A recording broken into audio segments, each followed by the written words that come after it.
প্রিয় দর্শক, আসসালামু আলাইকুম। আমি আজকে আসলে আমি কখনো ভিডিওতে আসি না, লাইভে আসি না। আমি আজকে প্রথমবারের মতন আসতেছি। আমি এর আগে আমার ফেসবুক আইডিতে, পেজে আমি সবসময় কথা বলতাম, লেখালেখি করতাম, আমি সোশ্যাল মিডিয়াতে লেখালেখি করতাম। যার কারণে আমার অনেকদিন বন্ধ ছিল। আমার ফেসবুক আইডি সিআইডি বন্ধ করে রেখেছে। আমি কিছু কথা আজকে বলার জন্য আমি আসলে আসছি, যে না বললেই নয়। এই জন্যই আসা আর কি। আমি সাধারণত অনেক কিছু ৩-৪ বছর ধরে আমি কোনো লাইভে কথা বলি না, বা বলার চেষ্টাও করিনি। এই কারণে আমি ২০১৬ সাল থেকে আমি ১৪ সাল থেকে, সরি, ২০১৪ সাল থেকে আমি সোশ্যাল মিডিয়াতে লেখালেখি করতাম। আমার একটা পেজের নাম ছিল জনগণের অধিকারের জন্য কাজ করি। সেই পেজে আমি সবসময় কথাবার্তা বলতাম, লিখতাম, এবং আমার কিছু আমার এলাকায় আমি কিভাবে কি করছি এগুলি আমি দিতাম আপলোড। তো প্রথমবার আমি যখন আমি নির্যাতিত শিকার হই, যখন প্রথমবার আমি প্রথমে ২০১৯ সালে ১৯ সালে যখন মশিউর রহমান রাঙার বিরুদ্ধে আমি একটা মামলা করেছিলাম শহীদ নূর হোসেনকে নিয়ে অকথ্য ভাষায় গালাগালি করাতে। হয়তোবা আপনাদের জানা আছে সবারই। তারপরেও আমি আমার মনে করে দিচ্ছি, এই অকথ্য ভাষা গালাগালির কারণে আমি একটা মামলা করি। মামলাটা যেহেতু সে ইয়েতে ছিল, এমপি ছিল। এমপি থাকার কারণে তার প্রভাব খাটিয়ে সে আমার মামলাটাকে আহ, নথিবদ্ধ করতে দেয়নি, কিন্তু আমি প্রেস ব্রিফিং করে ফেলি। প্রেস ব্রিফিং করার কারণে কি হচ্ছে, আমার আমার জীবনে নেমে আসে ভয়াবহ দুঃ দুঃস দুঃস সবকিছু আসে। কিভাবে আমার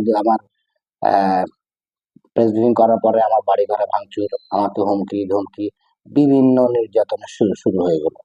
একের পর এক নির্বাচন করতে থাকি, একের পর এক নির্যাতিত হতে থাকি। তারপরেও আমি থেমে থাকি নাই। আমার লেখাতে, আমার ইয়াতে সবসময় আমি আমি সবসময় লিখে গেছি আমি গণতন্ত্রের জন্য, গণতন্ত্র মানুষের জন্য, এবং তাদের যে কুকর্ম, তাদের তা নিয়ে লিখে গেছি আমার সেই পেজের মধ্যে। এরপরে আমার আসলো ২০১৯ সালে। ১৯ সালে আমি বিএনপি দলে, তখন কোনো দলের থেকে বিএনপি কেউ নমিনেশন নিবে যে এই সাহসটা করতে পারেনি, একটা পোস্টার লাগাতে সাহস পাইনি। তখন আমি বিএনপি দলে নমিনেশন চেয়ে বসলাম, আমি বিএনপি থেকে নমিনেশন চাওয়ার পরে আমার উপরে নেমে আসে ভয়াবহ ভয়াবহ নির্যাতন। যার কারণে মনে করেন যে আমি আমার এলাকা ঢাকা উত্তর ৩৫-এর থেকে আমি নমিনেশন চেয়েছিলাম। আমার জন্মস্থান, আমার জন্মভূমি যেই মগবাজার নয়টলা, সেই নয়টলার আমি কমিশনার প্রার্থী, ৩৫ নম্বর ওয়ার্ড থেকে কমিশনার প্রার্থী ছিলাম। প্রার্থী ছিলাম। এক পর্যায়ে ছাত্রলীগ, যুবলীগ, তারপরে মশিউর রহমান রাঙার কিছু গুন্ডা পান্ডা সব মিলে আমার বাড়ি ঘরে হামলা, আমার উপরে হামলা। এক পর্যায়ে আমাকে নমিনেশন উইথড্র করতে বাধ্য করে। সেটা বিএনপি অফিসের সবাই জানে। আমি নমিনেশন উইথড্র করি। লাস্টে আমি উইথড্র করে আমি অফিস থেকে চলে আসি। চলে আসার পর তারপরে আমি চিন্তা করলাম যে না, আমার এলাকার মধ্যে, আমার বাসার মধ্যে আর থাকা ঠিক হবে না। পুলিশি হুমকি ধমকি, ডিবিতে হুমকি, সব ডিবির হুমকি, মানে বিভিন্ন ধরনের হুমকির আমি শিকার হতে থাকি। এক পর্যায়ে আমি চলে আসি, আমার এলাকা ছেড়ে আমি চলে আসি আমি বনশ্রীতে। আর থাকতে পারলাম না নিজের বাড়িতে, নিজের বাড়ি ভাড়া দিয়ে চলে আসলাম বনশ্রীতে। বনশ্রীতে আসার পরে বনশ্রীতে আমি মোটামুটি আমার ব্যবসা বাণিজ্য নিয়ে আমি মোটামুটি ভালো ছিলাম। আল্লাহর রহমতে ভালোই ছিলাম। তারপরও আমি লেখালেখি আমি চালিয়ে দিতেছিলাম। এক পর্যায়ে আমাকে ২০২০ সালে, ২০২০ সালের আপনার জানুয়ারি মাসের ১০ তারিখে আমাকে শাহজাহানপুর থানা অধীন, আপনার শাহজাহানপুরের যেই রেল গেটের পাশে যে ফ্লাইওভারের নিচ থেকে ফার্নিচারের দোকানের সামনে থেকে আমাকে হঠাৎ করে সাদা পোশাকে একটি মাইক্রোবাস তুলে নিয়ে যাওয়ার পরে সেই মাইক্রোবাসে নেওয়ার সাথে সাথে আমার চোখ বেঁধে ফেলে। পরে আমাকে কালো টুপি দিয়ে, কালো কালো বস্তার মতন টুপি, তো বলতে পারবো না কালো না সাদা, একটা বস্তার মতন একটা টুপি আমার মাথার মধ্যে দিল। এর মধ্যে আমার শ্বাস বন্ধ হয়ে আসতেছিল।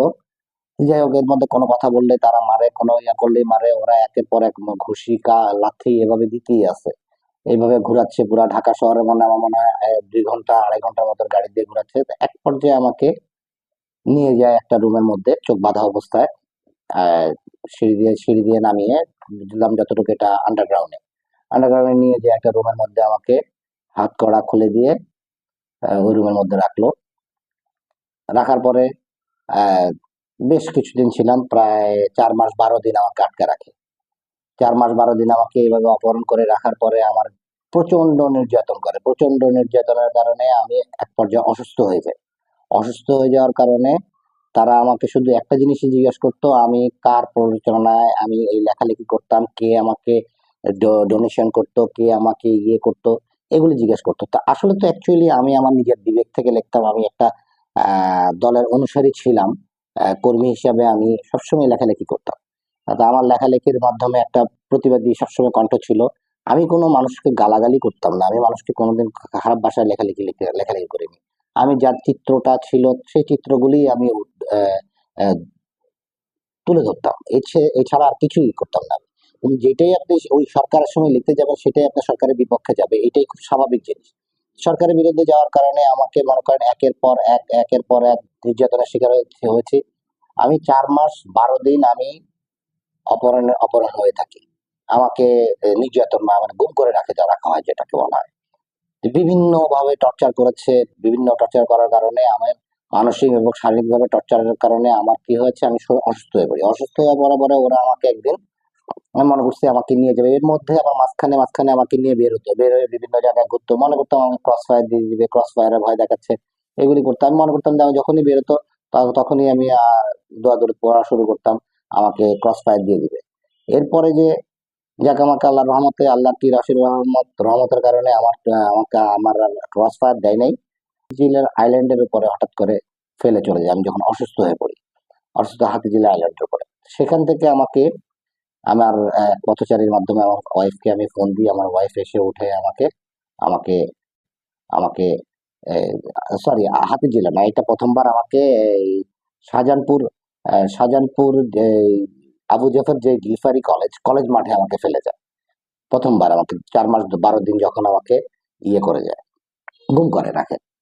তো ওখান থেকে 4 মাস 12 দিন পরে আমি ওখানে সকাল ভোরবেলা যখন ফেলে গেছে, তখন একজনকে দিয়ে আমি ফোন দিয়ে আমার ওয়াইফকে খবর দিই। খবর দেওয়ার পর ওয়াইফ এসে আমাকে উদ্ধার করে ওখানে। তখন মানসিক ভাবে আমি খুবই ইয়েতে ছিলাম, মানে অসুস্থ হয়ে গেছি। এত অসুস্থ, দ্বিতীয়ত কথাবার্তা বলতে পারতাম না, মানুষের সাথে ঠিক মতো কথা বলতে পারতাম না। খুব একটা মানে মানসিক ভাবে ডিস্ট্রয় হয়ে গেছে আমি। এরপরে যে আমি তারপরে আবার কিছুদিন আমি মাসখানেক আমি কিছুটা ইয়ে হয়ে রিকভার হয়ে ওঠার পরে, একটু সুস্থ হওয়ার পরে যাক মোটামুটি ভালো ছিল। পরবর্তীতে আমাকে 25/6/2022 সালে 25/6/2022 সালে আবার আমাকে তুলে নিয়ে যায় রামপুরা ব্রিজ থেকে। রামপুরা ব্রিজ থেকে নিয়ে ওই নির্যাতনটা ছিল ভয়াবহ। ওই নির্যাতনটার ভয়াবহ বর্ণনাটা আমি পরের পর্বে আপনাদেরকে দিব। আমি শুধু জাস্ট জানায় রাখতেছি আমার আমার জীবনে কি হয়েছিল সেই জন্য। সেই পরের বার যে ইয়েটা ছিল সেটা ছিল আমার জীবনের সবচেয়ে ভয়াবহ এবং মর্মান্তিক ব্যাপার।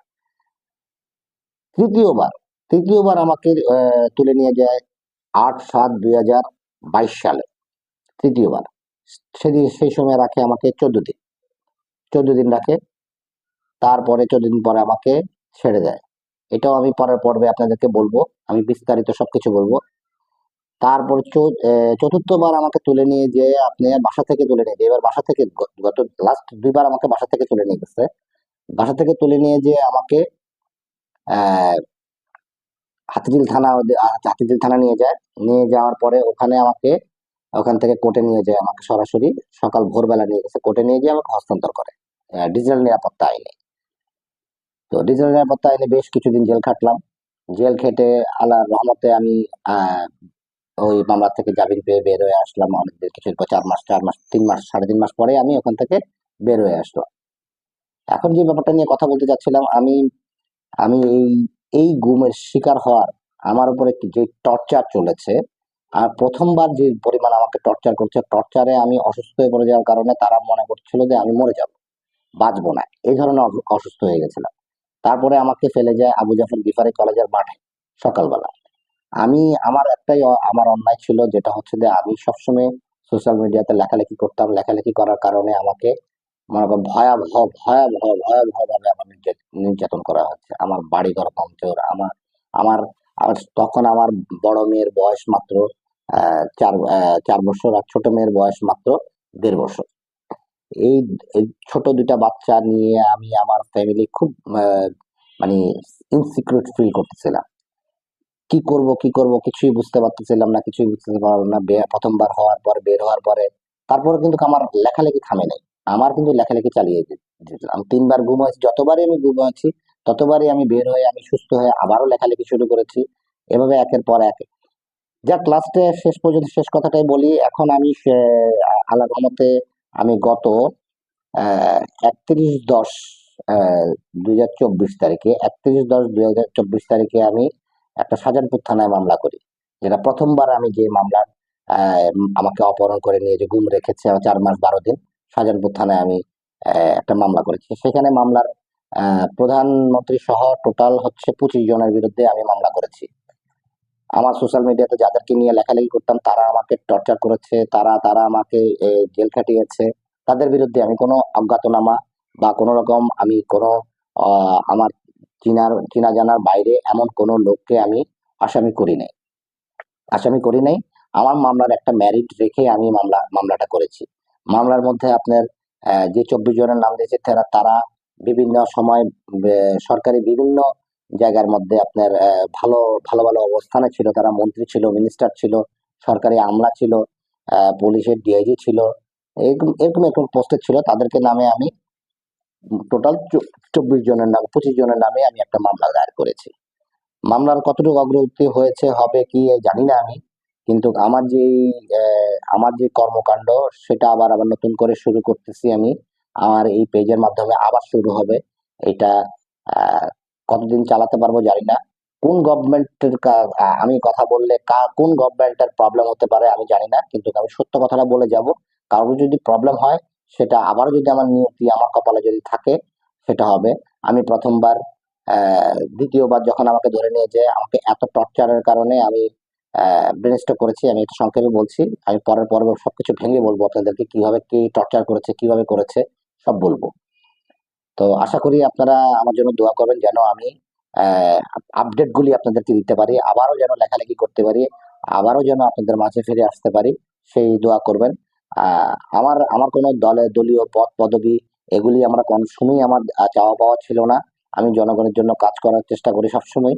যেমন ২০২১ সালের যে আপনার ১৯ সাল ২০ সাল যে করোনার সময় যখন আপনার করোনার সময়টা গেছে তখন আমি প্রচুর মানুষকে আমি ত্রাণ বিতরণ করেছি। সেগুলি আমার ওই আগের পেজের মধ্যে এসে যেটা আজকে যে আইডিটা এবং পেজ টোটালটাই আপনার সিআইডি বন্ধ করে রেখেছে।